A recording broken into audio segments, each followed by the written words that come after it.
और आपके अनंत शोभा धाम, अनंत सौंदर्य माधुर्य सौरस्य सौगंध सुधा जलनिधि मुख पंकज का दर्शन करने वाले जो नेत्र हैं हमारे, उन नेत्रों को जिस विधाता ने पलक बना दिया, पलक पलक बनाने वाला विधाता तो बड़ा जड़ था, मूर्ख था। वो अगर सहृदय होता, उसके हृदय में कुछ भी सहृदयता होती तो पलक बनाने की भूल न करता। तो निमेष उन्मेष विवर्जित नयनों से प्रियतम के मुखचंद्र को निहारती, निमेष उन्मेष विवर्जित नयनों से अपने प्रियतम के मुखचंद्र को निहारती, परंतु विधाता ने पलकों को बना करके बाधा डाल दी। पक्ष्म कृदृशाम जड़ उदीक्षताम उदीक्षताम उच्चैर निरीक्षमाणानाम दृशाम पक्ष्मानि करोति पक्ष्मकृत विधाता जड़। आपके मुखचंद्र को निहारने वाले नयनों को पलक बना करके उनके रसास्वादन में बाधा डालने वाला विधाता जड़ई।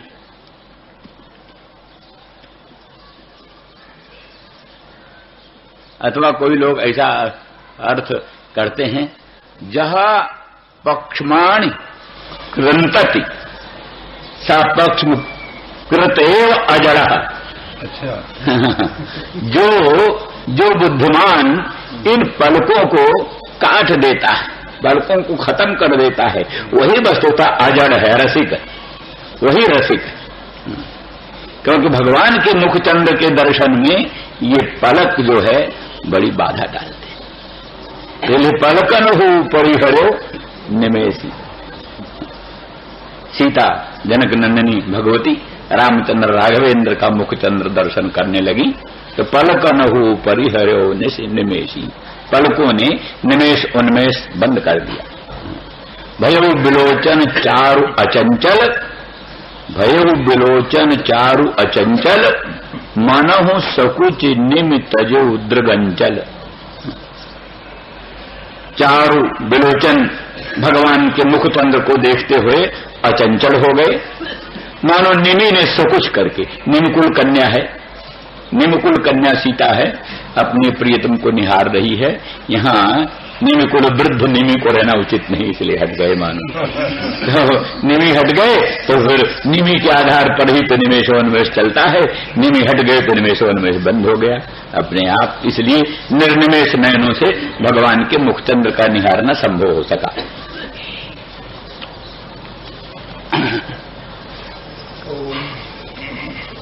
तो इस तरह से मयिता प्रेषाम प्रेष्ठे दूरस्थे गोकुल स्त्रियः। तो गोकुल स्त्रियः, गोकुल की स्त्रियां हैं, स्वभाव से संपूर्ण गोकुल ही अनुराग प्रधान। कहते हैं मथुरा में एक रात्रि निवास करने से प्रेम के अंकुर उत्पन्न हो जाते हैं, प्रेम के अंकुर। फिर वो कभी न कभी फलित प्रफुल्लित होता है। और गंगा तट पर निवास करने से ज्ञान का अंकुर पैदा हो जाता है, ज्ञान का अंकुर। कभी न कभी वो ज्ञान फलित प्रफुल्लित होकर के अपना फल दे देता है। तो गोकुल की स्त्रियां हैं, अनुराग का प्राधान्य इनमें, और इनके लिए जब निमेष उन्मेष का भी विप्रलंब असह्य है, नेत्र के मिचने पर जो होने वाला विप्रलंब वियोग वो भी असह्य है, तो फिर हम मथुरा में रहें, वो गोकुल में रहें, ये तो विप्रयोग अत्यंत असह्य है। इसलिए स्मरंत्योंग विमुह्यंती, हे अंग, आर्त्या, आर्त भरेण संबोधन, माने गोपांगनाओं को संदेश कहते कहते श्री कृष्णचंद्र भी अत्यंत आर्त विवश हो गए, माने विरह की पीड़ा से वो स्वयं भी विवश हो करके हे अंग उद्धव, ये उनकी दशा है। तो स्मरन्त्योंग विमुह्यन्ति, मेरा स्मरण करती हुई, मेरा चिंतन करती हुई और वो मोहित हो जाती। वही जैसे कहा कि माने प्राप्ति संभावना रहित जो स्मरण, प्राप्ति संभावना सहित जो स्मरण है वो तो आनंददायक है। प्राप्ति की संभावना हो, भगवान मिलेंगे, अवश्य मिलेंगे, शीघ्र मिलेंगे, तो सम्मिलन की जो संभावना, सम्मिलन की संभावना से विशिष्ट जो स्मरण, ये स्मरण तो आनंददायक है। लेकिन जहां प्राप्ति संभावना विरहित स्मरण होता है वो कोट कोट वज्रपात के सदृश अत्यंत दुखदायक है। इसलिए उस बात का समाधान जो कहते हैं कि मूर्छा तो होती है प्राणाघात से, प्राण के आघात से मूर्छा होती है, ज्ञान मात्र से मूर्छा कैसे हुई? किंतु यहां तो कहते स्मरन्त्यो अंग विमोह्यन्ति, स्मरन्त्यो में जो क्षत्रिय प्रत्यय है वो हेत्वर्थक, यानी मैंने स्मरण से उनको व्यामोह होता है, मूर्छा होती। तो इसलिए स्मरण तो ज्ञान है, ज्ञान तो मूर्छा का हेतु नहीं होता, फिर उनको मूर्छा कैसे होती? इसका उत्तर है नहीं, कभी कभी अत्यंत उग्र भीषण वस्तुओं के दर्शन से भी मृत्यु हो जाती है। भीषण वस्तुओं के, उग्र वस्तुओं के दर्शन से भी मृत्यु हो जाती। पुत्रादि मरण के ज्ञान से भी कई लोगों का हृदय विदीर्ण हो जाता है, हार्ट फेल हो जाता है। तो इसलिए ज्ञान भी मूर्छा का हेतु होता है। विशेष करके यहां प्राप्ति संभावना विहीन, प्राप्ति संभावना रहित जो स्मरण है वो श्री कृष्ण प्राप्ति की संभावना से रहित जो श्री कृष्ण स्मरण है वो मूर्छा का है। इसलिए स्मरन्त्योंग विमुह्यन्ति, और विमुह्यन्ति में वर्तमान प्रयोग है। विमुह्यन्ति एतावता स्मरण का और व्यामोह का पौनः पुण्य सूचित होता है, माने पौनः पुण्य, बार बार वही चलता है। पुनः स्मरण, पुनः मूर्छा, पुनः स्मरण, पुनः मूर्छा, इसीलिए कथनचित जीवन चल रहा। मूर्छा में ही स्वभाव से कभी कभी स्मरण हो जाता है, स्मरण हो जाता है फिर मूर्छा बढ़ जाती, फिर मूर्छा में ही स्मरण होता है, फिर स्मरण से फिर मूर्छा होती है। इस प्रकार से उन गोपांगना जनों की दशा।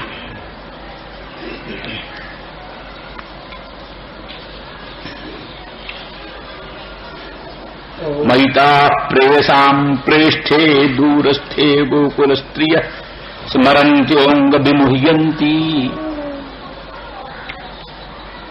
विरहौत्कंठ विह्वला, विरहौत्कंठ विह्वला। विरह जो है विप्रलंब, अपने प्रियतम का जो विप्रलंब है, वियोग है, विप्रयोग है, उससे जो उत्कंठा, अत्यंत सम्मिलन की उत्कट इच्छा, उत्कट भावना, उसी से विह्वल हो जाती। उनका मन बुद्धि चित्त अपने वश में नहीं रह जाता, विह्वल हो जाती। स्मरन्त्योंग विमुह्यन्ति विरहौत्कंठ विह्वलाः धारयन्ति च कृच्छेन प्राय प्राणान् कथंचन। अति कृच्छ से, बड़ी कठिनाई से वो प्राणों को धारण करती, बड़ी कठिनाई से प्राणों को धारण करती। कैसे प्राणों का धारण होता है? तो इसमें भिन्न भिन्न टीकाकारों के अभिप्राय भिन्न भिन्न। कुछ लोग कहते हैं मदीयत्वाभिमान इनमें स्वाभाविक, भगवान मेरे, श्याम सुंदर ब्रजेंद्र नंदन मदन मोहन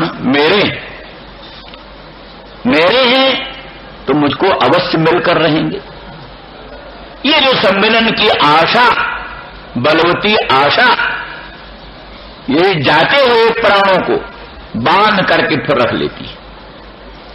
भगवत में प्रयोग जन तीव्र ताप में प्राण जाने लगते हैं, पर वही जो सम्मिलन की आशा है, वो आशा ही प्राणों को बांध कर फिर रोक लेती है, इसलिए फिर जीवित रहती है। इसलिए धारयन्ते कृच्छ्रेण, अति तुच्छ से, बड़ी कठिनाई से प्राणान धारयन्ति, वही आशा। क्या है? नाथ सुनैनन कर अपराधा, तो बिछुड़त प्राण करई हठ बाधा। सीता भगवती जनकनंदिनी जानकी कहती हैं, मैं जो आपके विप्रयोग जन तीव्र ताप में जीवित हूं, ये मेरा अपराध नहीं है, नयनों का अपराध। ये नयन जो है प्राणों के निकलने में बाधक होते हैं, क्योंकि इनको आशा है कि हमको फिर भगवान के मुख चंद्र का दर्शन होगा, फिर भगवान के पादार बिंद की नखमण चंद्रिका का दर्शन होगा, उनकी मंगलमय अंग के अनंत सौंदर्य माधुर्य का रसास्वादन फिर हो सकेगा। इस आसन से, इस आशा से वो नयन प्राण के निकलने में बाधक होते। तो इस तरह से धारयन्ति कृच्छ्रेण। कुछ लोग कहते हैं उनका जो लोकोत्तर प्रेम विशेष है, वो प्रेम विशेष की ही सामर्थ्य है कि जिससे प्राणों को जाने नहीं देता। श्री वल्लभाचार्य ने एक वचन वहां का दिया है, उपनिषद का, तैत्रेय का, अपने उसमें अणुभाष्य में दिया। को हेवान्यात् कः प्राण्यात् जदेश आकाश आनंदो न स्यात्। को हेवान्यात् कः प्राण्यात्, कौन किसी प्रकार की चेष्टा करता, कौन प्राणन करता, कौन चेष्टा करता, यदि ये परमानंद स्वरूप आत्मा भगवान अंदर न होते, गोपांगनाओं के हृदय में यदि अचिंत्य अनंत परमानंद आकाश स्वरूप भगवान हृदय में न होते, तो कौन प्राणन करता, कौन अपानन करता। अर्थात उनके प्राणन अपानन का आधार, जीवित रहने का आधार, श्वास प्रश्वास चलते रहने का आधार अनंत आनंद स्वरूप भगवान ही उनकी हृदय में अंतरात्मा में बैठ करके उनकी रक्षा कर रहे हैं, वही रक्षा कर रहे हैं। इसीलिए विराजनता तीव्रता में वो जल नहीं जाती, भस्म नहीं हो जाती, जीवित रहती हैं। जीवित रहने का एकमात्र मूल आधार है कि वो आकाश स्वरूप अनंत आनंद भगवान उनके हृदय में बैठकर उनकी रक्षा कर रहे हैं।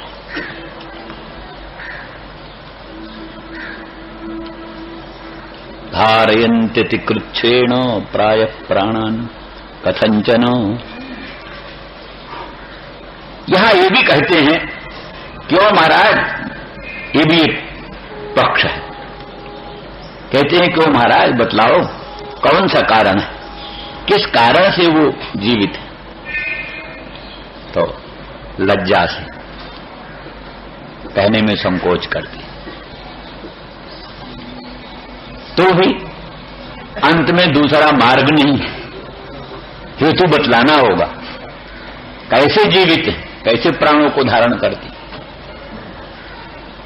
तो इसलिए हेतु अंत में अगस्त्य हेतु का निरूपण करते हैं। प्रत्यागमन संदेशैर वल्लभ्यो में मदात्मिका। प्रत्यागमन संदेश, जो प्रत्यागमन संदेश है, मैं पुनः शीघ्र ही ब्रज में आऊंगा, ये जो मेरे संदेश हैं वही उनके जीवन की मूल है। माने कहने का मतलब यह है कि अभी तक तो उद्धव जानते कि हम ही को पहला संदेश देने वाले भेज रहे हैं। पहले संदेश हम ही हमारे द्वारा भेज रहे हैं, इसलिए नहीं कहना चाहते थे, लेकिन हेतु विशेष कहना पड़ा। कथम प्राणान धारयन्ति, तो दूसरा हेतु कुछ नहीं, प्रत्यागमन संदेश ही। हमारे जो प्रत्यागमन के संदेश हैं, मैं शीघ्र आऊंगा, आप चिंता न करो, अवश्य आऊंगा। ये जो प्रत्यागमन के संदेश हैं, और संदेश और माने बहुवचन माने अनेकानेक संदेश मैं भेज चुका उनको, इसलिए वो जीवित। प्रत्यागमन संदेश ही, उसी प्रत्यागमन संदेश से वो जीवित, वही उनके आशा का संबल है। उसी मेरे प्रत्यागमन संदेश से उनका आशा संबल बढ़ता है, उसी आशा संबल से वो जीवित। इसलिए उसमें अगर किंचन मात्र भी विलंब हो जाए, संदेश में किंचन मात्र विलंब हो जाए, विलंब की शंका होने से ही उनके प्राणों को संकट उपस्थित हो जाता है। अब वस्तु स्थिति यह है कि लौकिक दृष्टि से तो ये सब एक खेल, कुछ नहीं, लेकिन जो उस ऊंची स्थिति को समझते हैं, भगवान अनंत कोटि ब्रह्मांड नायक परमात्मा हैं, अशरण शरण कारण अकारण करुण करुणा वरुणालय, सर्व प्राणी पर प्रेमास्पद भगवान हैं। उनके दर्शन से, स्पर्शन से, चिंतन से, स्मरण से ही प्राणी का कल्याण होता है। प्राणी उनका नाम लेता है, इतने ही से कल्याण हो जाता है। स्मरण ना भी हो, स्मरण ना हो, ध्यान ना हो, साक्षात्कार ना हो, संस्पर्श ना हो, केवल उनका मधुर मनोहर मंगलमय नाम ही कान में आ जाए तो भी प्राणी का बेड़ा पार हो जाता है। जन्म कर्म च में दिव्यम एवं जो वेत्ति तत्वतः त्यक्त्वा देहम पुनर्जन्म नैति मामेत सूर्जुनो, जो भगवान के दिव्य जन्म कर्म का मनन करता है, चिंतन करता है, वो जन्म कर्म के बंधनों से विनिर्मुक्त होकर भगवत भाव को प्राप्त हो जाता है। इन सब ऊंचे सिद्धांतों को जो समझते हैं, उनके लिए ये स्थिति गोपांगनाओं की बड़ी उच्च स्थिति। वैसे तो साधारणतया सभी अपने पति पुत्र के विप्रयोग में तो रोता धोता है, विलाप करता है, कोई खास बात नहीं। लेकिन सांसारिक वस्तुओं के संयोग वियोग में संतप्त और प्रविष्ट होना, ये तो अनादिकाल से प्राणियों में चल रहा है। लेकिन संसार से पृथक उस अनंत ब्रह्मांड नायक परमात्मा भगवान सर्वेश्वर सर्वशक्तिमान प्रभु के संस्मरण से प्रविष्ट होना, उनके विस्मरण से, उनके विप्रयोग से संतप्त होना, ये उच्च कोटि की उपासना है, ये उच्च कोटि की प्रेमनिष्ठा है। ये प्रेमनिष्ठा प्राणी को बड़े ऊंचे पद पर पहुंचाती है। उस दृष्टि से इन सब चीजों का बड़ा महत्व है। इसलिए बड़े बड़े संत विरक्त, जो बड़े बड़े महात्मा, जीव गोस्वामी, सनातन गोस्वामी, वो कच्चा आटा पीकर ब्रजवासियों के घर से कच्चा आटा मांग लाते, उसी को पानी में भिगोकर पी लेते, और एकांत में जमुना तट कहीं किनारे बैठकर एकदम ध्यान में, भजन में, उस अवस्था में ये पुस्तक लिखी। ये वैष्णव तोषणी जो लिखा जीव गोस्वामी ने, ये नहीं कि महलों में बैठ करके और बड़े मखमली गद्दों पर बैठकर ये लिखा है। वो जंगल में, अरण्यों में, यमुना के तट पर कच्चा आटा घोर घोर कर पीते हुए, और शरीर सूख कर कांटा हो रहा है, और एकदम जो है सो मिट्टी का ही करवा है, और गुदड़ियां हैं जिनमें हजारों पौधे हैं, और इस प्रकार के लिए हुए चुपचाप बैठे हैं। सिवा भगवान के संसार की कोई वस्तु क्षण भर के लिए प्रस्फुरित नहीं होती है। उस भावना में ये जीव वैष्णव तोषणी उन्होंने लिखा। तो ऐसी परिस्थिति में सब बड़े महत्व की चीज है। तो प्रत्यागमन संदेशैर्बल्लभ्यो में मदात्मिका। इस बात पर विचार, बल्लभ्यो में मदात्मिका। बल्लभ्य कौन है वो लोग? बोले वल्लवी। वल्लवी माने गोपी। गोपी जैसे ब्राह्मण से पत्नी ब्राह्मणी, तैसे बल्लभ से पत्नी बल्लवी। ब्राह्मण की पत्नी ब्राह्मणी और बल्लभ से मम पत्नी बल्लवी। मैं भी बल्लभ हूं। नंद गोपात्मजाय पशुपांगजाय। श्री कृष्ण भगवान अपने आप को गोप मानते हैं। नंद गोप कुमाराय, नंद गोप के कुमार। किसी ने अर्थ कर दिया महात्मा ने, नंदैती तो नंदा गाम पाती तो गोपहा कुत्सतान मारेती तो कुमारः। नंदैती तो नंदा जो संसार को आनंदित करता है। नंद, नंद माने परमात्मा। गोप माने गाम वेद लक्षणाम पाती तो गोपः। वेद लक्षणा गौ का जो पालन करता है उसका नाम गोप है, माने परमात्मा। कुमार के तो कुत्सितान मारेती तो कुमारः। कुत्सित जो कंस आदि है उनको मारने वाला वो कुमार है। तो अर्थात नंद गोप कुमार का, नंद बाबा का छोरा अर्थ न करके अर्थ किया संपूर्ण विश्व को आनंदित करने वाला परमात्मा, वेद लक्षणा गौ का पालन करने वाला भगवान और कुत्सितों दुष्टों राक्षसों को मारने वाला कुमार। जो नंद है वही गोप है, वही कुमार है। ये नंद गोप कुमार। तो भगवान ने आगे कलम पकड़ लिया, बाबा बाबा ये मत लिखो। क्यों क्यों लाला, क्या बात? अरे इसका अर्थ है नंद बाबा का छोरा। ये दूसरा हाथ में कहूँ तो इस तरह से निष्कर्ष ये है कि भगवान को ये स्वरूप बड़ा प्रिय है। इसलिए ब्रह्मा जी ने स्तुति करते हुए पशुपांगजाय, पशुपांग पशून पालेती तो पशुपः नंदः तस्य अंगजः अंगाजातः अंगजः। नंद बाबा के पुत्र नंद नंदन, ब्रजेंद्र नंदन, गोपिका बल्लभ, ऐसे नामों को से भगवान बड़े प्रसन्न होते। तो बल्लभ हम, मैं गोप हूं, नंद गोप कुमार हूं। मेरी पत्नियां, मेरी प्रेयसियां वो बल्लभ्य बल्लभी। इस दृष्टि से अतएव मदात्मिका मत शक्ति रूपा, वो वस्तुतः मेरी शक्ति रूपा। आह्लादनी शक्ति, भगवान की आह्लादनी शक्ति, स्वरूप भूता शक्ति। माया शक्ति भगवान की है और प्रकृति भगवान की शक्ति है, ठीक है। उसके द्वारा अनंत कोटि ब्रह्मांड का उत्पादन पालन संहरण होता है। पर एक भगवान की आह्लादनी शक्ति है जो सारे विश्व को आह्लादन करती है, विश्व को सुख देती है, आनंद देती है। उसका नाम आह्लादनी शक्ति। उसी आह्लादनी शक्ति का परम सार स्वरूप प्रेम है। प्रेम क्या है? आह्लादनी शक्ति का सार है। वो सब ठीक है कि क्या नाम द्रवीभूत अंतःकरण की, द्रवीभूत अंतःकरण की भगवदाकारित वृत्ति और द्रवीभूत अंतःकरण की, स्निग्ध अंतःकरण की भगवदाकारित वृत्ति में वो आह्लादनी शक्ति का सार प्रकट होता है, तब वो प्रेम पदाभिलप्य होता है। ये मानते हैं ये भक्त लोग।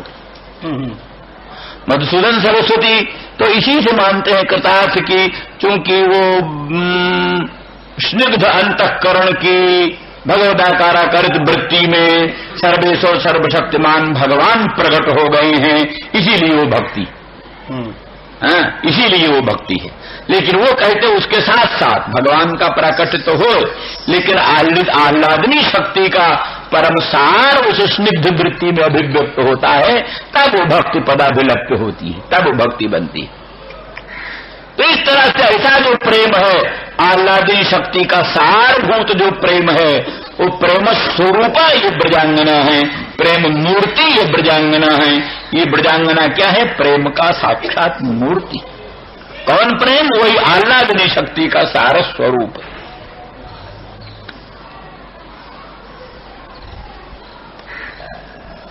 इसलिए उसी प्रेम में भगवत शक्ति स्वरूपा है।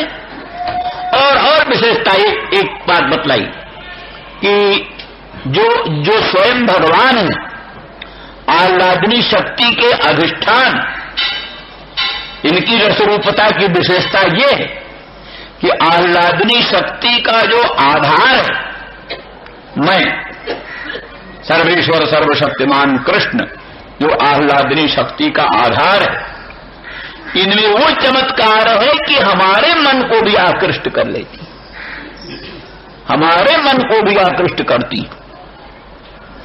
चमत्कार ये माना जाता है कि जोगींद्र मुनींद्र अमलात्मा परमहंसों का मन भगवान में क्यों खींचता, ये प्रश्न।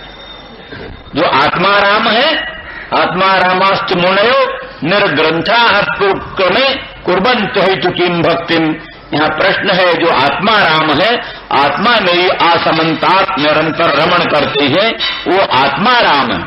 और निर्ग्रंथ है, जिनकी अन्योन्याध्यास रूप ग्रंथि खुल गई है, टूट गई है, वो ग्रंथि शून्य, अन्योन्याध्यास रहित जो आत्माराम महामुनीन्द्र जोगींद्र हैं, उन लोगों का प्रेम भगवान में क्यों होता है? बिना प्रयोजन की किसी की प्रवृत्ति होती नहीं, कहीं प्रयोजन उनका कुछ है ही नहीं। लोग ऐसा पुत्र ऐसा वित्त ऐसा से विनिर्मुक्त हैं, मुक्त है इसलिए मोक्ष भी नहीं चाहिए, मुक्त है इसलिए मोक्ष भी नहीं चाहिए, संसार की कोई वस्तु चाहिए नहीं, तो आखिर भगवान के भजन में क्यों प्रवृत्त होते हैं आत्माराम? तो वहां उत्तर दिया है कि भगवान में कोई लोकोत्तर चमत्कार है। आत्माराम चित्ताकर्षकत्व एक गुण, आत्मारामों के चित्त को भी आकृष्ट कर लेना ये खास भगवान का गुण है। जैसे चुंबक का एक गुण है कि शुद्ध लोहे को खींच लेता है, चुंबक का गुण है कि शुद्ध लोह को आकृष्ट कर लेता है, ऐसे भगवान का स्वभाव है कि आत्माराम महामुनीन्द्र जोगींद्रों के मन को आकृष्ट कर लेते। तो आज यहां उससे भी बड़ी बात है, भगवान ने तो आत्माराम जोगींद्र महामुनीन्द्रों के मन को आकृष्ट कर लिया, पर गोपांगनाओं ने तो भगवान को, भगवान का मन जो पूर्ण, इतना आत्माराम कौन होगा? भगवान से बढ़कर आत्माराम कौन होगा? भगवान के अनुग्रह से दूसरे लोग आत्माराम बनते हैं। आत्माराम आप्त काम, पूर्ण काम, परम निष्काम जो लोग बनते हैं भगवान के अनुग्रह से। भगवान कृपा दृष्टि से जिसकी ओर निहार दे वही आत्माराम बन जाता है, वही पूर्ण काम आप्त काम बन जाता है।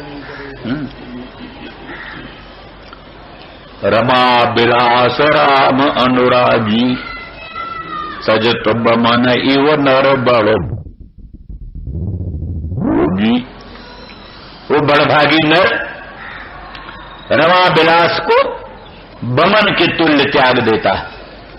ऐसे उद्गीर्ण अन्न को प्राणी उपलाई आए हुए उद्गीर्ण अन्न को जैसे बमन को त्याग देता, उसकी ओर निहारता भी नहीं, ऐसे रामानुरागी प्राणी रमा विलास को ऐसे क्या ना घृणा की दृष्टि से देखता है, उस ओर निहारना भी नहीं चाहता। तो ये जो संसार से वैराग्य होता है, आप्त कामता, आत्मारामता, पूर्ण कामता बनती है प्रभु के अनुग्रह से। तो जिसके अनुग्रह से दूसरे आत्माराम बनते हैं, वो भगवान कितना आत्माराम है इसका तो कहना ही क्या। उस परम आप्त काम, पूर्ण काम, आत्माराम भगवान के मन को भी जो आकृष्ट करने में समर्थ हुई, उनकी लोकोत्तर महिमा को कौन वर्णन करे। इस दृष्टि से मदात्मिका वो अहमेव आत्मा या सामता मदात्मिका, मैं ही हूं आत्मा स्वरूप जिनका, वे मदात्मिका, मेरे स्वरूप।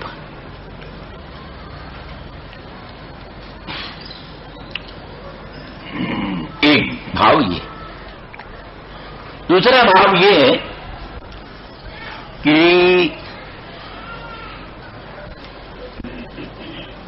वो भाव श्री वल्लभाचार्य बोलते हैं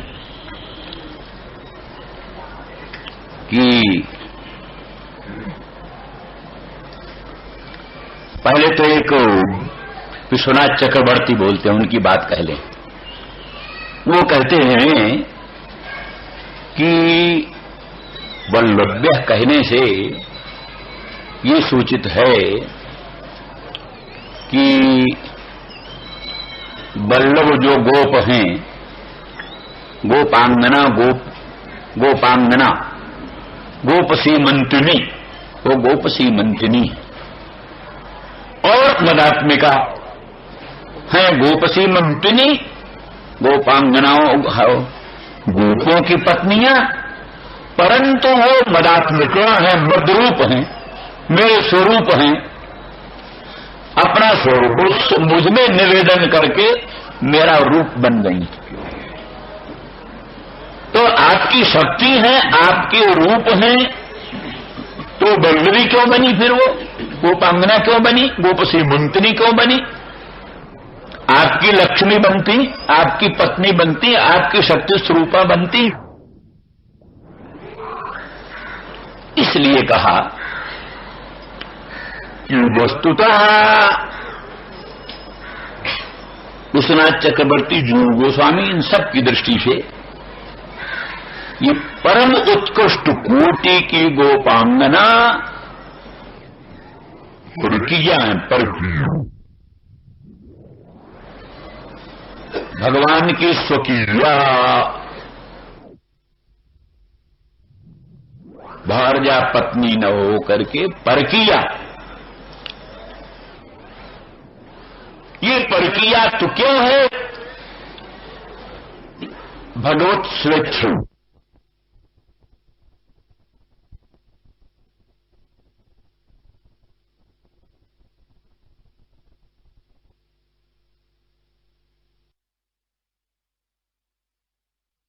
मुंह में प्यार करे कोई सिखाता है, कोई उपदेश करता है, स्वाभाविक। इसी प्रकार से कामिनी को अपने कांत में प्रेम करना कोई सिखाता नहीं, स्वाभाविक होता है, सिखाने की आवश्यकता नहीं। लोभी को धन में लोभ करना कोई सिखाता नहीं, अपने आप ही होता है। अनादिकाल की जो वासना संसार में प्रचलित है, उसी अनादि वासना के प्रभाव से उन वस्तुओं में प्राणियों को स्वाभाविक प्रेम है, इसलिए उनकी विधि नहीं होती। तो ये संसार की स्थिति तो ये है, वही स्थिति अगर भगवान में बन जाए। संसार की आशा बड़ी बुरी आशा संसार को होती है, फलानी चीज मिलेगी, ये मिलेगी, आशा ही में प्राणी का जीवन है। धन मिलने की आशा, पुत्र मिलने की आशा, साम्राज्य मिलने की आशा, स्वराज्य वैराज्य मिलने की आशा, यही आशा पाश। आशा या जे दासा ते दासा सर्वलोकस्य, जो आशा के दास है वो सर्वलोक के दास है। आशा दासी कृता जेन तेसाम दासायते जगत, जिसने आशा को अपना दास बना लिया, सारा संसार उसका दास बन जाता है। आशा को जिसने दास बनाया, सारा संसार उसका दास, और जो आशा के दास हो गए वो संसार भर के दास बन जाते। तो यह आशा स्वाभाविक संसार में है, लेकिन संसार की आशा तो पिशाची, लेकिन वही आशा भगवान के सम्मिलन की आशा, भगवान के मुखचंद्र के दर्शन की आशा, भगवान के पादारविंद के नखमणि चंद्रिका के दर्शन की आशा, तो यह आशा कल्पलता है, ये आशा पुण्य है। जन्म जन्मांतरों के पुण्य से ये आशा पैदा होती है। इन सब दृष्टि वाक्यों से कहने का अभिप्राय ये है कि जैसे किसी परकिया कामिनी को अपने प्रियतम कांत में सुदृढ़ अनुराग होता है और नाना प्रकार के बंधनों को अतिक्रमण करके यत्र निषेध विशेषः जाच मिथो दुर्लभता, जहां विशेष निषेध होता है और जहां परस्पर दुर्लभता होती, सम्मेलन में अनेक प्रकार के प्रतिबंध होते हैं, वहीं उत्कट प्रेम का प्रवाह प्रकट होता है। जैसे नदी के प्रवाह को रोकने का यत्न करने पर वो नदी और उत्कट रूप में बंधन को तोड़कर आगे बढ़ती है, इसी प्रकार से अनादिकाल से गोपांगनाओं में ये परकीयात्व की प्रतीति अनादिकाल से है, लेकिन केवल प्रतीति मात्र है। इसलिए भागवत में वर्णन किया है, मन्यमाना स्वपार स्वस्थान स्वान स्वान दारान ब्रजौकसः ना सूर्यन खलु कृष्णाय मोहितास्तस्य माया। इसमें रासलीला हो रही थी, तो गोपांगना भगवान श्याम सुंदर ब्रजेंद्र नंदन कृष्णचंद्र की रासलीला में थी। जो गोपों को असूया होती, ये गोपांगना कहाँ गई थी, कहाँ थी, रात्रि में कहाँ थी। तो इस तरह से किन्हीं गोपों ने कोई असूया नहीं किया। क्यों? अपने पनिदारों के पास है देखा, सबकी पत्नियां गोपों की उनके पास थी। तो अर्थात उनका प्राकृतिक रूप, माइक रूप, प्राकृतिक रूप अपने अपने पतियों के सन्निधान में रहता था, और उनका जो वास्तविक रूप है श्री कृष्ण की आह्लादिनी शक्ति स्वरूपा और श्री कृष्ण की अंशभूता, श्री कृष्ण की स्वरूप भूता जो गोपांगना है, वो कृष्ण भगवान के साथ रासलीला में रहती हुई भी, और उनका प्राकृतिक रूप अपने पतियों के पास था। इसीलिए किसी को असूया नहीं हुई। ना असूयन खलु कृष्णाय मोहितास्तस्य माया मन्यमाना स्वपार स्वस्थान स्वान स्वान दारान ब्रजौकसः। सारे ब्रजवासी अपने अपने दाराओं को अपने अपने पास देखते हुए किसी को किसी प्रकार की शंका की बात ही नहीं हुई। किंतु वो जो प्रतीति है, वो प्रतीति केवल मात्र दुर्लभता की प्रतीति के लिए, उसमें दुर्लभता भान होता रहे, निषेध भी बाधक होता रहे, निषेध बाधक बनता रहे, दुर्लभता बाधक बनती रहे, जिससे प्रेम अत्यंत उत्कट बना रहे, प्रेम में शिथिलता न आने पाए, उत्कट प्रेम की मात्रा बढ़ी रहे। इसी दृष्टि से वर्तमान मात्र है। हम दूसरी तरह से समाधान कर देते हैं कि इस समय वो चला था, क्या नाम, ब्रह्मा ने वत्स अपहरण किया, बछड़ों को हर लिया, ग्वाल बालों को हरण कर लिया, बछड़ों ग्वाल बालों को हरण कर लिया। उस समय श्री कृष्ण ही सब ग्वाल बाल थे और श्री कृष्ण ही सब बछड़े बन गए थे, क्योंकि नहीं तो फिर वो सब गायें और ग्वालों की माताएं सब बड़ी परेशान होती। उनकी अगर बछड़े न पहुंचते, ग्वाल बाल न पहुंचते, तो वो खुद संकट होती। इसलिए श्री कृष्ण ने देखा कि किसी ने हमारे बछड़ों को और हमारे ग्वालों को हरण कर लिया और समझ लिया कि ब्रह्मा ने किया, तो चलो ब्रह्मा का भी मनोरथ रहने दो पूरा, हम नए बना लेते हैं। तो अपने आप भगवान सब बन गए, ग्वाल बाल बन गए और बछड़े बन गए, और साल भर तक सोए नहीं रहे। साल भर तक ब्रज में जितने ग्वाल बाल थे सब कृष्ण ही, जितने बछड़े थे सब कृष्ण ही। इसीलिए सब माताओं का अपने पुत्रों में उतना ही प्रेम जैसे नंदरानी का श्री कृष्ण, जो प्रेम नंदरानी का श्री कृष्ण में था, वही प्रेम सब माताओं का अपने अपने ग्वाल बालों में, गौओं का वही प्रेम अपने बछड़ों में। साल भर, उस साल में जितने ब्याह हुए गोप कन्याओं का, होए तो अन्य गोपों के साथ, तो वसुतः कृष्ण ही के साथ, कृष्ण के ही साथ, तो कृष्ण तो भगवान कृष्ण के ही साथ हुआ, इसलिए वो अन्य गोप की पत्नियां भी कृष्ण पत्नी हैं। तो सारे जिन गोपों का विवाह हुआ उन गोपों की पत्नियां सबसे कृष्ण पत्नियां, इसलिए बल्लवी होते हुए भी, बल्लवों की पत्नियां होते हुए भी मलात्मिका मेरी स्वरूप होता है, मेरी विशेष बात करता है। राम जय राम जय जय राम जय राम जय जय राम राम जय राम जय जय राम वीरा स्त्रियः स्मरन्त्योऽंग विमुह्यन्ति विरहोत्कण्ठ बिहुबलाः।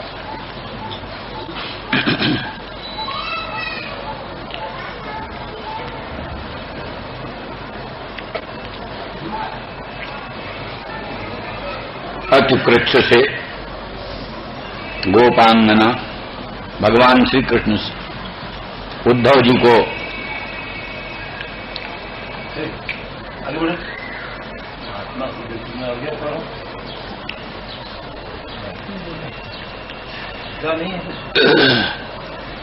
तो भगवान उद्धव जी को ब्रज भेज रहे हैं संदेश लेकर के।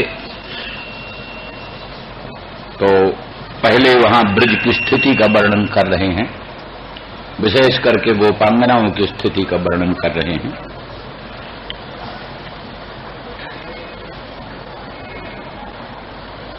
प्रयाणों में जो परम प्रयाण उनके सर्वस्व मैं वो दूर हूं, दूर होने के कारण और उनका स्मरण करती हुई वो बार बार व्यामोह को प्राप्त होती हैं और श्री कृष्ण के विरह से जनित जो उत्कंठा, उस उत्कंठा से बेबल होती, कथनचित प्राणों को धारण करती प्रत्यागमन संदेशों से। यही एक उनके जीवन का आधार है, भगवान के प्रत्यागमन का संदेश।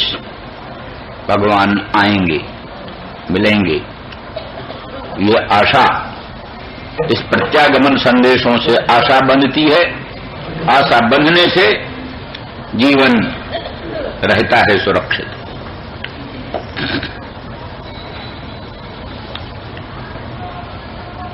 वल्लभाचार्य जी इस संबंध में थोड़ा ये बात बोलते हैं, मानो ये शंका की जाती है कि जो प्रेयसी जनों को संदेश भेजने के लिए किसी पुरुष को भेजना अनुचित है, स्त्रियों में संदेश लेकर के किसी पुरुष को भेजना अनुचित है। इसका मानो समाधान करते हुए भगवान श्री कृष्ण कहते कि उद्धव, आप तो हमारे परम अंग हो, आप में संदेह का कोई अवकाश नहीं। पीछे उद्धव का लोकोत्तर महात्म्य वर्णन कर दिया गया कि वो भगवान के परम प्रेष्ठ हैं, भक्त हैं और एकांती भक्त हैं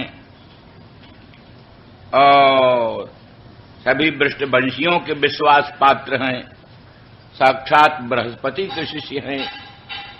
इन सब हेतुओं से उद्धव जी परम आप्त, परम विश्वास के आस्पद, तो उनमें संदेह करने की कोई गुंजाइश नहीं। इसलिए अब रहा उनमें कोई विकार उत्पन्न होए, गोपांगनाओं में कोई विकार उत्पन्न होए, इसकी भी संभावना नहीं है। इस बात को बोधन करने के लिए बल्लभ्यः ये विशेषण दिया। वो बल्लवी हैं, बल्लवी माने बल्लवा नाम पत्न्यः, बल्लभ्यः। बल्लभ जो हैं गोप, वो वर्णन करते हैं कि गोप जो हैं वो जैसे बलय होता है, बलय कंकण आदि, वो आवेष्टन करके स्थित होता है, उसी तरह से बल्लभ, वो बल्लभ जो है सो फलय के तुल्य, बलय के तुल्य, कंकण के तुल्य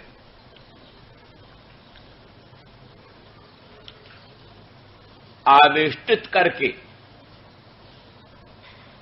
लोकोत्तर सुखदान में निरंतर संलग्न रहते हैं।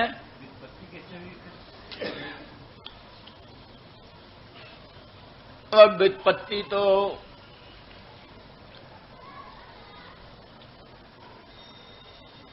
गुणादेव बहुलम ये सब काम को सिद्ध कर देता है, कोई काम बाकी नहीं रहता।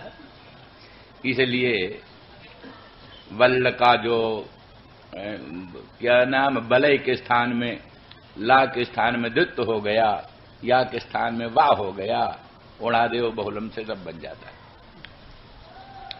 तो इसलिए बलय इव संवेष्ट अवस्थिता, माने अत्यंतम कामिनः ते प्रतिक्षणम स्वसुंदरी ही बलयवत् आवेष्ट संस्थिता निरंतरम तासाम सुखदाने संलग्नाः, अर्थात बलय के तुल्य अपनी पत्नियों को आवेष्टित करके स्थित हैं, निरंतर उनको सुख देने में संलग्न रहते हैं। तो जब उन बल्लवों को त्याग करके वो वल्लवियां मत परायणा हो गईं, तो फिर अन्यत्र उनकी अभिरुचि, अन्यत्र उनकी प्रवृत्ति, अन्यत्र किसी प्रकार का विकार उनके मन में हो ही नहीं। इस अभिप्राय से वल्लभाचार्य की व्याख्या है। वल्लभाचार्य कहते हैं बलयवत संवेष्टित करके उनके पति उनकी सुरक्षा करते हैं और सुरक्षित रखते हैं, लोकोत्तर आनंद दान में प्रतिक्षण संलग्न रहते हैं। तो इतने सुखदाता अपने बल्लवों को परित्याग करके सर्वथा श्री कृष्ण परायण हो गई, श्री कृष्ण स्वरूपा हो गई, तो उनका अन्यत्र प्रवृत्ति संभव नहीं। और इसकी सुस्पष्ट इस अभिप्राय का, उनका शब्द तो ये है उनका, लेकिन उसका अभिप्राय हम अपनी दृष्टि से बोलते हैं। जैसे व्यवहार में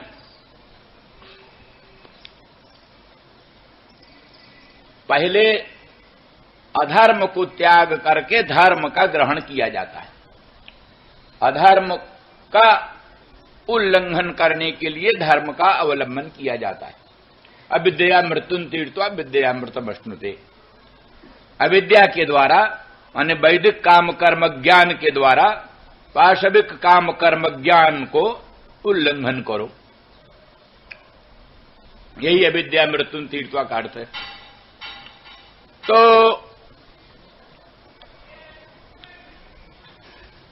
स्वधर्मानुष्ठान काल में ही संपूर्ण अनाचार, पापाचार, दुराचारों की पूरी पूरी निवृत्ति हो जाती, पूरी पूरी निवृत्ति हो जाती। इसीलिए कहा जाता है जैसे कांटा से कांटा निकलता है, कंटकेन कंटकोद्धारः, ऐसे एक व्यसन से दूसरे व्यसन की निवृत्ति होती है। जो लौकिक व्यसन है, लौकिक नाना प्रकार के व्यसन हैं, उन व्यसनों में जो प्राणी की प्रवृत्ति होती है, उसी व्यसन को दूर करने के लिए स्वधर्मानुष्ठान का व्यसन बनाया जाता है। स्वधर्मानुष्ठान का व्यसन, स्वधर्मानुष्ठान का व्यसन हो जाने से, जैसे किसी सुरापी का सुरापान का व्यसन, जैसे किसी जुआरी का जुआ खेलने का व्यसन, ऐसे किसी कामिनी सेवन का व्यसन, ये जो व्यसन है दुस्त्यज होते हैं, दुस्त्यज व्यसन दुस्त्यज कहलाते हैं, दुस्त्यज। इन दुस्त्यज व्यसनों को त्यागने के लिए स्वधर्मानुष्ठान का सद्व्यसन होना चाहिए, दुर्व्यसन को मिटाने के लिए सद्व्यसन होना चाहिए। दुराचार जन दुर्व्यसन को रोकने के लिए सदाचार जन सद्व्यसन होना चाहिए। सद्व्यसन हो जाने से दुर्व्यसन की जड़ कट जाती।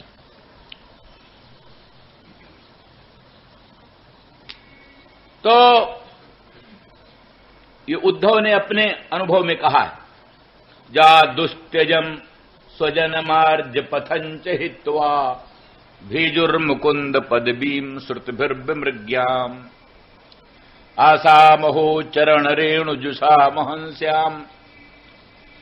इन ब्रजसीमंतनी जनों के चरणारविंद का रज स्पर्श करने वाले जो वृंदावन धाम के तरु गुलमलता औषधि, इनमें से मैं कोई एक हो जाऊं, ऐसी कामना उद्धव करते। वृंदावन धाम के तरुलता गुल्म औषधि, इनमें से कोई एक मैं बन जाऊं। क्यों? बोले ये गोपांगना जनों के पाद पंकज रज को स्पर्श करने वाले हैं, सेवन करने वाले। गोपांगना इधर उधर चलती हैं तो उनके चरणारविंद से रज उड़कर इन सब पर पड़ता है, तो ये इतने पवित्र हो रहे हैं कि इनमें से अगर हम कोई हो जाएं तो धन्य धन्य हो जाएं। कहते हैं नारद के चरणारविंद के स्पर्श की कामना करो, वशिष्ठ विश्वामित्र के चरणारविंद के स्पर्श की कामना करो। अरे स्वयं अपने ब्रजेंद्र नंदन श्याम सुंदर मदन मोहन के पादारविंद के संस्पर्श से भी वस्तुओं में कुछ होने की इच्छा करो।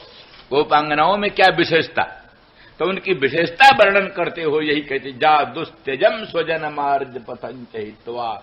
इन्होंने दुस्त्यज स्वजन और दुस्त्यज आर्ज पथ को त्याग करके मुझे आश्रय क्या ना भगवान का आश्रय किया। दुस्त्यज स्वजन और दुस्त्यज आर्ज पथ का त्याग करके उन्होंने भगवान का आश्रय किया। यही मर्म है। दुस्त्यज स्वजन किसको होता है? स्वजन दुस्त्यज किसको होता है? आर्ज पथ दुस्त्यज किसको होता है? जो परम सदाचारी, जिसको आर्ज पथ के अनुसरण का सद्व्यसन हो गया, पातिव्रत धर्म पालन का सद्व्यसन हो गया, आर्ज पथ पर चलने का सद्व्यसन हो गया। जैसे दुराचार का दुर्व्यसन होता है, ऐसे सदाचार का सद्व्यसन हो गया। तो सद्व्यसन हो जाने से एक व्यसन से दूसरा व्यसन कटता है। तो पातिव्रत धर्म के पालन का जो सद्व्यसन, वैदिक धर्म पर चलने का जो सद्व्यसन, श्रौतस्मार्त सदाचार पालन करने का जो सद्व्यसन, उस सद्व्यसन से ही दूसरा दुर्व्यसन सब कट गया। अब उस अब हुआ उनके लिए आर्यपथ दुस्त्यज। जैसे सुरापान के व्यसन वाले को सुरा दुस्त्यज है, जुआ के व्यसनी को जुआ दुस्त्यज है, कामुक के लिए कामिनी दुस्त्यज है। ऐसे ही गोपांगनाओं को आर्जपथ दुस्त्यज है और स्वजन दुस्त्यज है। तब जब इन्होंने उस दुस्त्यज स्वजन को, दुस्त्यज आर्जपथ को त्याग करके भगवान को भजने लगी, तब क्या दुर्व्यसन में प्रवृत्त होंगी? क्या अब उनके दुराचार में प्रवृत्ति होगी? वो तो कल्पना भी नहीं की जा सकती, क्योंकि दुराचार का दुर्व्यसन तो सदाचार सद्व्यसन होने से कट गया, एकदम खत्म हो गया। इसलिए ये तो सीढ़ी के बाद सीढ़ी, सीढ़ी के बाद सीढ़ी, ऊंचे चढ़ते चढ़ते चढ़ते तो जब अंतिम सीढ़ी सदाचार का सद्व्यसन, उसको छोड़ेंगी तो साक्षात परात्पर पर ब्रह्म भगवान में प्रतिष्ठित होंगी, इधर उधर नहीं भटकेंगी, भगवत प्रतिष्ठित होंगी। इसीलिए कहा है धर्मम अधर्मंच उभे धत सत्यानृते त्यज उभे सत्यानृते त्यक्त्वा जेन त्यजस तत्यज। अनृत छोड़ो, काहे के द्वारा अनृत छोड़ोगे? सत्य के द्वारा। सत्य को मजबूती से पकड़ करके अनृत का परित्याग करो, अधर्म का त्याग करो। किससे? धर्म को मजबूती से पकड़ करके, धर्म को मजबूती से पकड़कर परम धर्मनिष्ठ, परम धर्म का सद्व्यसन बना करके अधर्म को परित्याग कर दो, सत्य का सद्व्यसन बना करके अनर्थ का परित्याग कर दो। फिर उस सत्य को त्याग कर भगवान में प्रतिष्ठित हो। ये नहीं कि सत्य को त्याग कर अनर्थ में लौट जाओ, ये नहीं कि धर्म को त्याग करके अधर्म में लौट जाओ। जब अधर्म का त्याग पहले ही हो चुका साधन दशा में ही, तो सिद्ध दशा में तो धर्म त्याग करके सर्वातीत अखंड अनंत स्वप्रकाश भगवान में ही प्रतिष्ठित हुआ जाएगा। अधर्म में उसकी किसी प्रकार से परावृत्ति की संभावना ही नहीं। इस दृष्टि से तो दुस्त्यजन स्वजन, माने का नाम दुस्त्यज स्वजन, दुस्त्यज आर्त पथ को त्याग करके इन्होंने भगवान को भजा है। इसीलिए इनकी लोकोत्तर महिमा, इसलिए इनके चरणारविंद के रज को स्पर्श करने वाले तृण गुलमलता औषधियों में कोई एक हम बन जाएं तो अपने को धन्य धन्य मानेंगे। ये उद्धव जी का अनुभव, उनकी भावना। तो उस दृष्टि से आया कि वो बल्लभी जब अपने परम प्रिय, परम स्वजन, दुस्त्यज स्वजन, दुस्त्यज पति बल्लभ, जो को उनके परम सुख देने वाले, दिन रात उनके सुख देने में संलग्न रहते हैं, परम प्रिय हैं, और ये भी परम पतिव्रता हैं, परम साध्वी सती हैं, और उनके सेवन में तत्पर रहीं, और उनको पातिव्रत धर्म पालन का महान सद्व्यसन हो गया था। उस सद्व्यसन को, उसको भी छोड़ करके जब मेरे में प्रतिष्ठित हुई, तो फिर अन्यत्र किसी भी दुर्व्यसन में, किसी भी दुर्व्यसन में उनकी प्रवृत्ति की संभावना। फिर उद्धव से प्रभु, उद्धव का प्रश्न है कहीं मेरे ही मन डगमगाए जाए। मान लिया वो बहुत ठीक हैं, गोपांगना बहुत ठीक हैं, पर कहीं मेरा ही मन डगमगाए जाए। तो महाराज आप मुझे भेज रहे हो उन औरतों में, ब्रज सीमंतनी जनों में, जिनका लोकोत्तर महात्म्य है, अनंत सौंदर्य है, अनंत माधुर्य है, लोकोत्तर चमत्कार है, लक्ष्मी भी जिसके सामने फीकी पड़ती हैं, उनके सामने जाकर कहीं हमारे ही मन डगमगाए जाए। तो बोले मदात्मिका, मदात्मिका, मदात्मिका का अर्थ ये हुआ अहम एव आत्मा या सामता मदात्मिका, उनकी आत्मा तो मैं ही हूं। इसलिए अगर तुम्हारा मन उनमें जाएगा तो क्या ब्रह्माकाराकार वृत्ति तुम्हारी हो जाएगी। उन गोपांगनाओं में तुम्हारी बुद्धि जाएगी तो क्या भगवदाकाराकार तुम्हारी बुद्धि हो जाएगी, क्योंकि उनकी आत्मा तो हम ही है, हमारे से भिन्न उनकी आत्मा नहीं, हम ही है। तो इसलिए जब उनमें तुम्हारी बुद्धि जाएगी तो केवल भगवत बुद्धि होगी, भगवत बुद्धि होगी। ये चमत्कार है। सुना है ना कि वो ये रावण सीता को प्राप्त करने के लिए राम बन गया।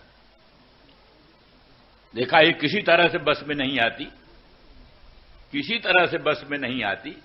राम राम राम का निरंतर चिंतन करती रहती है, चलो रामे बन गई, राम बन। ये सलाह जो है कुंभकर्ण ने दिया, तू राम क्यों नहीं बन गया? अरे बोले तुमको जो कुछ करना है करो, मैं राम भी बनकर देख लिया। तो क्या हुआ? मैं जैसे राम बनता हूं, दुनिया की स्त्रियां मां बहन बेटी दिखाई देती, संसार की सब स्त्रियां मां बहन बेटी दिखाई देती, काम वासना ही खत्म हो जाती, दुर्वासना ही खत्म हो जाती है। मां बहन बेटी की बुद्धि सर्वत्र होती, दूसरी कोई बुद्धि ही नहीं होती। इसलिए राम बनने से भी काम नहीं चला, इत्यादि इत्यादि।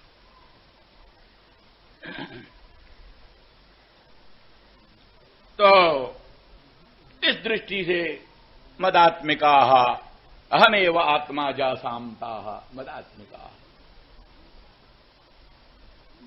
वैसे तो बहुब्रीही में क हो ही जाता है, लेकिन फिर भी अनुकंपायाम का जो है ये मदात्मिका, अर्थात वो मेरी आत्मा और मुझे अपने से अधिक वो अनुकंपनीय है।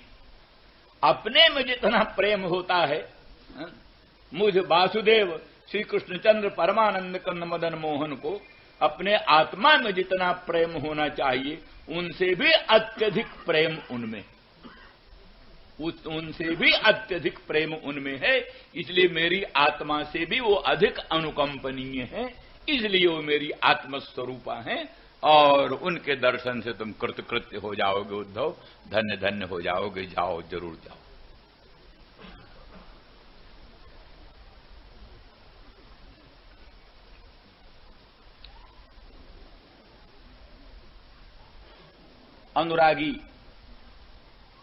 अनुरागी भगवत भक्त प्राणी का दर्शन जन्म जन्मांतरों के पुण्य पुंज से होता है।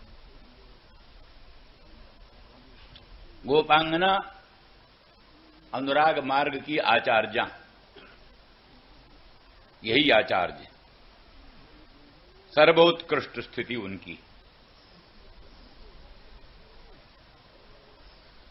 कुजगतिं गमिता न विदामः, कुजगतिं गमिता न विदामः, कश्मलेन कबरम वसनम वा, कश्मलेन कबरम वसनम वा। भगवान के प्रेम में जड़वत हो गई, जैसे जड़ वृक्ष होता, जड़ वृक्ष पृथ्वी भूमि, उससे उत्पन्न कुज, कुज माने क्या ना, वृक्षा। कुज गति गमिता माने वृक्षों की गति को, स्थावर गति को प्राप्त हो गई। प्रेमोन्माद में कभी आती है जड़िमा और कभी आती है चंचलता, तरलता, तरलता और स्थावरता, जड़िमा। तो कभी ये स्थिति हो जाती है एकदम वृक्षवत स्तब्ध हो जाए। न बेदामः कश्मलेन कवरम वसनम वा, मोह में, मूर्छा में उनको अपने वस्त्रों का परिज्ञान नहीं होता, उनको अपने बेणी का परिज्ञान नहीं होता।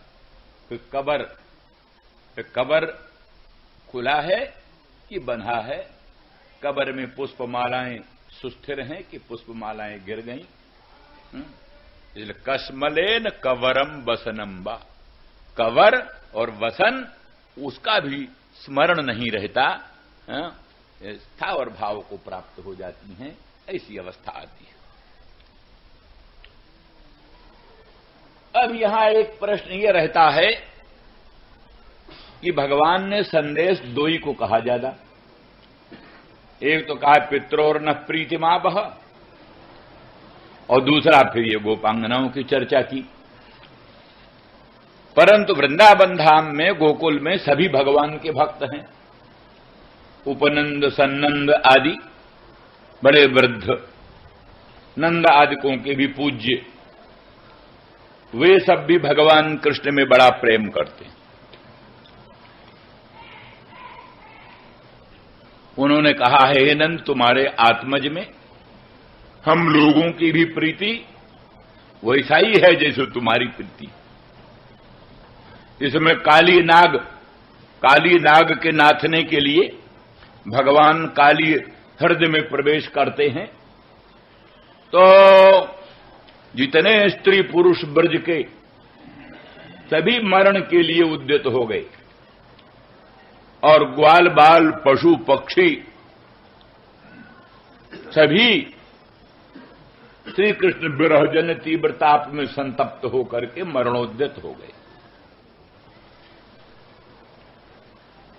और ब्रह्मा जी ने कहा ही है, ऐसां घोष निवासिनाम उत भवान किम देव राते तिनस चेतो विश्व